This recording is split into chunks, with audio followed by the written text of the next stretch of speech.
시어머니는 제 인생을 5년 동안 마음대로 써먹었습니다. 저는 그게 사랑인 줄 알았고, 가족인 줄 알았고, 참는 게 어른인 줄 알았습니다. 그런데 어느 날 거울을 보니까 제가 완전히 망가져 있더라고요. 그날 뭔가가 뚝 하고 끊어졌습니다. 저는 착한 며느리를 그만두기로 했습니다. 그리고 그날부터 세상이 달라졌습니다. 1년 차. 결혼 한 달 만에 시어머니가 말씀하셨습니다. 우리 집 규칙 알려줄게. 명절은 무조건 시댁에서 보내고 제사는 하루 전날 와서 준비하는 거다. 매주 일요일은 시댁에서 저녁 먹어야 하고, 알았지? 그리고 애는 1년 안에 낳아야 한다. 우리 아들이 5대 독자잖냐?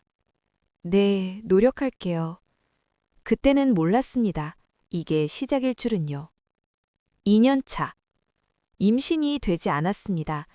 병원에 함께 갔고 검사를 했습니다. 의사는 말했습니다. 한 사람의 문제로 단정할 수는 없습니다. 부부 모두가 함께 관리해야 해요. 그 말을 들었을 때 저는 조금 안심했습니다. 적어도 저 혼자만의 문제는 아니라는 것을 알게 됐으니까요. 하지만 시어머니는 달랐습니다. 너한테 문제 있는 거 아니냐? 남편은 그 자리에 있었지만 아무 말도 하지 않았습니다. 시험관 시술은 실패했습니다. 며칠 뒤 시어머니에게서 전화가 왔습니다. 남의 집 며느리들은 결혼하자마자 아들 안겨주더라. 근데 넌 왜 이렇게 답답하니? 저는 아무 말도 하지 못한 채 전화를 끊었습니다. 그날 밤 혼자 울었습니다. 3년 차. 명절이었습니다. 새벽 5시에 일어나 시댁으로 갔죠. 저 혼자 음식을 준비했습니다. 시누이는 늦잠 자고 남편은 형님들과 화투치고 시어머니는 소파에 앉아서 지시만 하셨죠. 전이 모자란 것 같다. 좀 더 붙여라. 그리고 나물 간 봤니? 너무 싱거운데? 네, 지금 할게요. 8시간 동안 쉬지 않고 일했습니다. 그런데 식사 때 시어머니가 한마디 하셨습니다. 에휴, 결혼한 지 3년이나 됐는데도 이게 뭐니? 음식이 다 별로다. 저는 숟가락을 쥔 손이 떨렸습니다.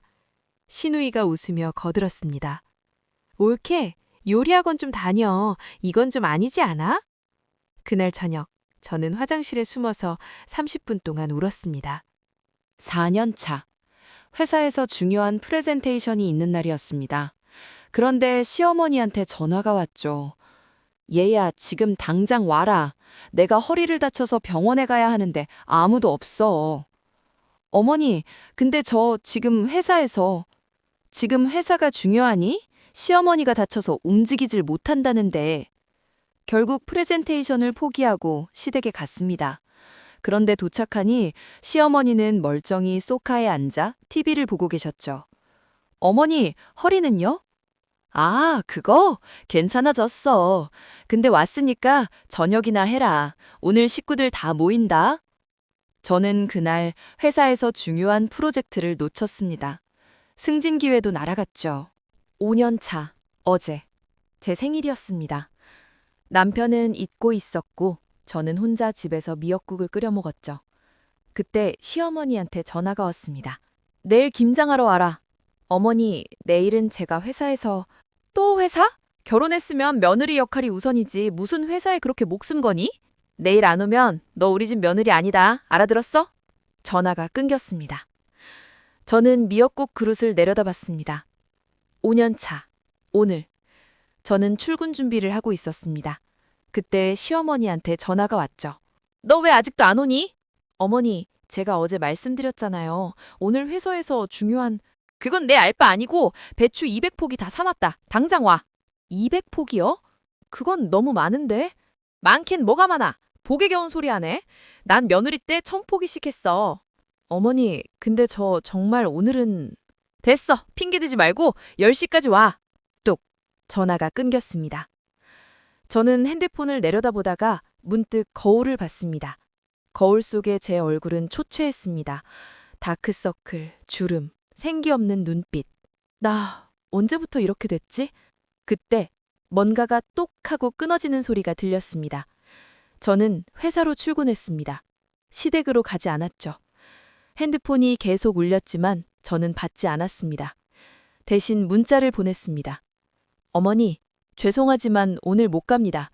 회사 일이 있어서요. 답장이 빗발쳤습니다. 너 지금 뭐 하는 거야? 당장 와! 너 우리 집 며느리 맞아? 이혼시킬 거야! 저는 핸드폰을 가방에 넣었습니다. 그리고 일에 집중했죠. 오후 3시쯤 남편한테서 전화가 왔습니다. 야, 너 지금 뭐 하는 거야? 회사에서 일하고 있어. 엄마가 엄청 화나셨어. 당장 시댁 가. 싫은데? 뭐? 남편이 믿을 수 없다는 듯 물었습니다. 저는 차분하게 대답했습니다. 난 오늘 회사 가겠다고 했어. 어머니가 무시하신 거고. 그래도 시댁 일이 더 중요하잖아. 왜? 뭐? 왜 시댁 일이 더 중요한데? 내일보다? 그건 남편이 말을 더듬었습니다. 저는 계속 물었습니다. 나는 5년 동안 시댁 일 때문에 내 일을 몇 번 포기했는데 당신은? 단 한 번이라도 처가 일 때문에 회사 일 포기한 적 있어? 없잖아. 근데 왜 나한테만 그걸 요구해? 야, 너 요즘 왜 이래? 결혼했으면 희생은 당연한 거잖아. 저는 피식 웃었습니다. 희생? 당신도 결혼했는데 왜 당신은 희생 안 해? 나는 남자니까. 됐어. 나 퇴근하고 늦을 거야. 저녁 알아서 먹어. 전화를 끊어버렸습니다. 저녁 7시 집에 돌아가니 남편과 시어머니가 거실에 앉아 있었습니다. 어머니, 왜 여기? 시어머니가 벌떡 일어나 소리쳤습니다. 너 이 버릇없는 것, 오늘 무슨 짓을 한 거야? 회사에 갔어요. 회사? 시댁 일보다 회사가 중요해? 네. 시어머니 눈이 커졌습니다. 뭐? 지금 뭐라고 했어? 네, 중요해요. 제 인생이니까요. 이것이? 시어머니가 헛웃음을 치셨습니다. 너 정말 대단하다. 5년 동안 착한 척 하더니 본색이 드러나네? 본색을 드러내는 게 아니라 사실을 말씀드리는 거예요. 시어머니가 숨을 크게 들이쉬셨습니다. 너 지금 시어머니한테 말버릇이 그게 뭐니? 남편이 끼어들었습니다. 야, 엄마한테 어떻게 그런 식으로 말을 해? 저는 남편을 쳐다봤습니다. 그런 식? 난 존댓말 쓰고 있는데? 오히려 어머니가 나한테 함부로 하시잖아. 남편이 말문이 막혔습니다. 저는 시어머니를 다시 봤습니다. 어머니, 저도 남의 집 귀한 딸이에요. 5년 동안 참았어요. 그런데 참으면 참을수록 점점 더 요구가 과해지는 것 같아요.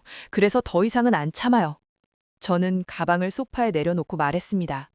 어머니, 그리고 당신, 할 말이 있어. 시어머니가 팔짱을 꼈습니다. 뭔데? 저 앞으로 시댁 행사 안 갈 거예요. 명절도, 제사도, 김장도. 뭐? 5년 했어요. 이제 됐어요. 시어머니 얼굴이 불그락푸르락 변했습니다. 너 지금 나한테 선전포고 아닌 거야? 선전포고요? 아니요. 그냥 제 인생 살겠다는 거예요. 이혼해! 당장! 시어머니가 남편을 봤습니다. 야, 당장 이용해. 남편이 저를 쳐다봤습니다. 저는 어깨를 으쓱했습니다. 좋아, 이혼하자. 근데 알아? 이 집 내 명의야. 뭐? 남편과 시어머니가 동시에 물었습니다. 결혼 전에 내가 대출 받아서 산 거잖아. 그건? 차도 내 명이고. 당신 신용 문제 있어서 내가 할부 끊어줬지. 시어머니의 얼굴이 하얘졌습니다. 그럼? 이혼하면 어머님 아들 빈털털이에요. 40살에 월세방 시작해야죠. 그것도 신용 문제 있어서 보증금도 제대로 못 구하고. 저는 시어머니를 똑바로 봤습니다. 그리고 어머니, 제가 없으면 어머니도 곤란하실걸요? 매달 아들한테 받는 용돈, 그 돈 절반이 제 월급에서 나가는 거 아세요? 저 연봉 6천이에요. 남편은 4천이고요. 이혼하면 어머니 용돈 반토막이죠. 시어머니가 입을 벌렸다 다물었다 반복했습니다. 저는 냉장고에서 물을 꺼내 마시며 말했습니다. 그러니까 이혼 운운하기 전에 잘 생각하세요. 누가 손해인지. 시어머니가 떠난 후 남편이 저를 쳐다봤습니다. 너 진짜 달라졌다. 응, 나도 알아. 근데 진짜 이혼할 거야? 저는 소파에 앉았습니다. 모르겠어. 당신이 어떻게 하느냐에 달렸지. 무슨 말이야? 당신이 내 편을 들 거면 계속 살고 아니면 헤어지는 거지. 남편이 소파에 털썩 앉았습니다. 나 어떻게 해야 해? 당신이 생각해. 저는 방으로 들어가며 마지막으로 말했습니다. 근데 말이야, 빨리 생각해. 나 기다리는 거 싫어하거든. 방문을 닫았습니다. 그날 밤 저는 홀가분하게 마음 편히 잠들었습니다. 다음 날 아침, 남편이 출근하기 전에 조심스럽게 물었습니다. 너 엄마한테 전화해서 사과하라고 할게. 사과? 응, 그동안 며느리한테 너무 심했다고. 저는 화장을 하다 말고 남편을 봤습니다. 진심이야? 진심이야. 나도 생각해봤는데 내가 너무 엄마 편만 들었던 것 같아. 겨우 하룻밤 생각하고? 아니, 사실 진작부터 알고 있었어. 근데 용기가 없었어. 남편이 고개를 숙였습니다. 미안해, 정말. 저는 립스틱을 바르며 대답했습니다. 말로만 하지 말고 행동으로 보여줘. 그럼 생각해볼게. 알았어. 일주일 후, 시어머니한테 문자가 왔습니다. 명절에 올 거니? 저는 답장을 보냈습니다. 추석은 친정, 설날은 시댁갑니다. 싫으시면 각자 집에서 보내요. 한참 후에 답장이 왔습니다. 알겠다. 저는 핸드폰을 내려놓고 웃었습니다. 며느리 여러분, 세상은 호구에게 호의를 베풀지 않습니다. 당당한 사람한테만 존중을 해주죠. 저는 5년간 착한 며느리였습니다. 하지만 아무도 저를 존중하지 않았어요. 이제 저는 당당한 며느리입니다. 그리고 세상이 달라졌죠. 여러분도 할 수 있습니다. 당당하게 사세요. 당신은 그럴 자격이 충분하니까요. 끝까지 들어주셔서 감사합니다.